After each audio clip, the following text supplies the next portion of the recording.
ராம் ராம், வாழ்க வளமுடன். Voice of காஞ்சி நேயர் அனைவருக்கும் இனிய மாலை வணக்கம். இன்னைக்கு புல் சாப்பிட்ட நந்தி. அந்த கோவில் எங்கே இருக்குன்னா திருவாரூர்லேருந்து ஒரு 40 கிலோமீட்டர், திருவாரூர் கும்பகோணம் மார்க்கத்தில் 40 கிலோமீட்டர் தூரத்தில் கஞ்சனூருங்கிற ஒரு கிராமம். அந்த கிராமத்தில் அக்னீஸ்வரர்னு ஒரு ஈஸ்வரன் கோயில். அந்த கோவிலில் ஒரு கல் நந்தி புல் சாப்பிட்டது. அது ஏன், அதுக்கு பிராயச்சித்தம் என்ன, அதுக்கு என்ன தப்பு நடந்தது அப்படிங்கிறத பற்றி இன்னைக்கு பதிவில் பார்க்கலாம். ஒரு தடவை சிவா அப்படின்னு சொன்னாலே உன்னோட பாவம் பேடுறது. நீ என்ன பாவம் செஞ்சியோ, சிவசிவா அப்படின்னு 2 தடவை சொன்னால் உனக்கு வைகுண்டத்தில் நல்ல மோட்ச பதவி கிடைக்கும். இது எல்லாருமே சொல்கிறது தான். ஒரு முறை நமச்சிவாயான்னு உன் வாயில் 5 எழுத்து மந்திரம் வந்துடுத்துன்னா நீ பேரின்ப பெருமகிழ்ச்சி தான் நீ அடையணும். சில பேருக்கு அந்த மாதிரி ஒரு நாம இருக்கிறது தெரியாது, சொல்லணுங்கிறது தெரியாது, எந்த நேரத்தில் சொல்லணுங்கிறது தெரியாது. எந்த நேரத்துலையும் சொல்லலாம், மடி பண்ணிட்டு சுத்தம் பண்ணிட்டு சொல்லணும். திருவாரூர் கிட்ட கஞ்சனூரில் தேவசர்மான்னு ஒருத்தர் இருந்தார். நம்ம பாரத பூமியும் பல ஆன்மீக மகான்கள் அவதரித்த பூமி. அதில் அவ சொல்கிற அனுபவங்களோ ஏராளம். அந்த தேவசர்மாவுக்கு சொந்தமான ஒரு சின்ன கண்ணுக்குட்டி, பிறந்து 2 நாளே ஆன அந்த கண்ணுக்குட்டி, ஒரு பிராமணன், அவர் பேர் தேவசர்மா. அந்த தேவசர்மாங்கிறவர் ஒரு தோட்டத்துக்கிட்ட போயிருக்கும் போது இந்த வக்கல் கட்டெல்லாம் அப்படி மாற்றி பரட்டி உருட்டியும் போது அவர் அங்கே கண்ணுக்குட்டி இருக்கிறத கவனிக்கலை. அவர் அறியாமல் செஞ்ச தப்பு, அந்த வக்கல் உருண்டு அந்த கண்ணுக்குட்டி மேலே விழுந்துடுத்து. தேவதத்தர் கண்ணுக்குட்டி மேலே விழுந்துடுத்து. பிறந்து 2 நாள் தானே ஆயிருக்கு, சின்ன குழந்தை இல்லையா அது. அந்த வக்கலோட பாரம் வெயிட் தாங்காமல் அது அப்படியே அங்கேயே பிராணனை விட்டுடுத்து. நீ பசு கண்ணுக்குட்டியை கண்ணுட்ட அப்படின்னு சொல்லி அந்த ஊர் மக்களே அவனை ஊரை விட்டு ஒதுக்கி வச்சுட்டான். நீ இனிமே எங்கள் கூட எதுக்கும் சேர்ந்துக்க கூடாது அப்படின்னு. இவருக்கு அந்த தேவதத்தரை பார்த்துட்டு நான் மன்னிப்பு கேட்கணும் அப்படின்னு சொல்லிட்டு அவர் வீட்டுக்கு போகிறார். அவர் போகும்போது வாசப்படி உச்சி இடிக்கிறது, உச்சியில் சிவ சிவ சிவ சிவ அப்படிங்கிற. ஏதாவது தப்பு பண்ணிட்டா நமச்சிவாயா சிவசிவா ராமராமா அப்படின்னு சொல்லுவோம் சாதாரணமா. சிவசிவா அப்படின்னார். நீ இவரை, இந்த தேவசர்மாவை தேவதத்தர் பார்த்த உடனே இவர் புரிஞ்சுட்டார், இவர் தன்கிட்ட மன்னிப்பு கேட்கறதுக்காக வந்திருக்கார் அப்படின்னு சொல்றார். நீ ஒரு தடவை சிவா சொன்ன உடனே நீ அந்த பசுங்கண்ணுக்குட்டி கொன்ன பாவம் தீந்து போயிடுது. 2வதா சொன்ன சிவா இருக்கு இல்லையா, அந்த சிவா உனக்கு வைகுண்ட மோட்சத்தை கொடுக்கும் அப்படின்னு சொல்கிறார். ஆனால் இவர் இப்படி சொன்னதை அந்த ஊரில் யாருமே பொருட்படுத்தலை. அவரை ஒதுக்கியே வச்சுருந்தா, மரியாதை கொடுக்கல, ஒன்றும் பண்ணலை, எதையும் கேட்கறதில்ல. அவ சமூகக்காராலே அவரை ஒதுக்கி வச்சுருந்தான். இது அவருக்கு பொறுக்க முடியல. நான் சொன்னது உண்மை அப்படின்னா எல்லாரும் பார்க்கணுன்னா அந்த சிவன் கோவில், அக்னீஸ்வரர் கோவிலுக்கு எல்லாரும் வாங்கோ அப்படின்னு இவர் உத்தரவு போடுறார். சரி, என்னதான் நடக்கிறது பார்ப்போமேன்னு வரா. அங்கே பார்த்தா இப்போ இவரை தேவசர்மாவை ஒரு கட்டு புல்லை எடுத்து அந்த நந்தி, கல் நந்திக்கு கொடு. நான் சொன்னது உண்மை அப்படின்னா இந்த அக்னீஸ்வரரே சாட்சி, உனக்கு இந்த நந்தி புல் சாப்பிடும். புல் சாப்பிடுத்துனா நீ செஞ்ச பாவம் எல்லாம் போயிடும்.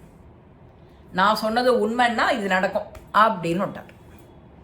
இவர் உடனே சிவனுக்கு ஒரு இது சொல்றார், வேண்டுதலை வைக்கிறார். நான் உன் பேரில் இருக்கிற நம்பிக்கையில் ஒரு சிவாக்கு அவன் செஞ்ச கண்ணுக்குட்டி செஞ்ச பசுங்கண்ணை கொன்ன பாவம் தீந்துடும்னு சொன்னேன். 2வது சிவாக்கு அவனுக்கு மோட்ச பதவி கிடைக்கும்னு சொன்னேன். சிவலோக பிராப்தி, மோட்ச பதவி கிடைக்கும் அப்படின்னு சொன்னேன். இது உண்மைன்னா இப்போ இந்த கல் நந்தி அவர் கொடுக்குற புல்லை சாப்பிடணும். இது உன் மேலே ஆணை அப்படின்னு சொல்லிட்டு இவர் அப்பவே ப்ரேயர் பண்ண ஆரம்பிச்சிடுறார். நமச்சிவாய வாழ்க, நாதன் தாள் வாழ்க அப்படின்னு. சிவாய நமச்சிவாய. அவருக்கு என்ன நாமா சொல்கிறதோ அவர் சொல்லிகிட்டே இருக்கார். ஊர் ஜனங்களும் சொல்ல ஆரம்பிச்சிடும். அங்கே ஒருத்தர் சொல்ல ஆரம்பித்தா அந்த ஊர் எல்லாரும் ஒபே பண்ணுவா இல்லையா, அந்த மாதிரி சொல்லிகிட்டு இருக்கா எல்லாரும். அந்த உச்சஸ்தாயில் போயின்னு இருக்கும்போதே அந்த கல் நந்தி அழகாக அந்த புல் சாப்பிட்றது எல்லாரும் ஆச்சரியப்பட்டு போகிறான். ஒரு நம்ம பாரத பூமி புண்ணிய பூமி, மகான்கள் பிறந்தது அவதரித்தது அப்படின்னு சொல்லின்னு இருக்கோம் ஒவ்வொரு அனுபவத்துலேயும். இதெல்லாம் எல்லாரும் நேர அனுபவிச்சிருக்கா. அப்போ இது யார் யாருக்கு என்னென்ன அனுபவிக்கணுமோ அது எல்லாம் நமக்கு முன்னாடியே தெரியும். எங்கள் தலைமுறையோட பேர்த்து அந்த வாசலில் மார்கழி மாதம் பஜனை கேட்டுட்டு வருது. ஒரு பிடிச்சபடி அரிசி போட்டு வளம் வந்து பிரதட்சணம் வந்து நமஸ்காரம் பண்ணுறது.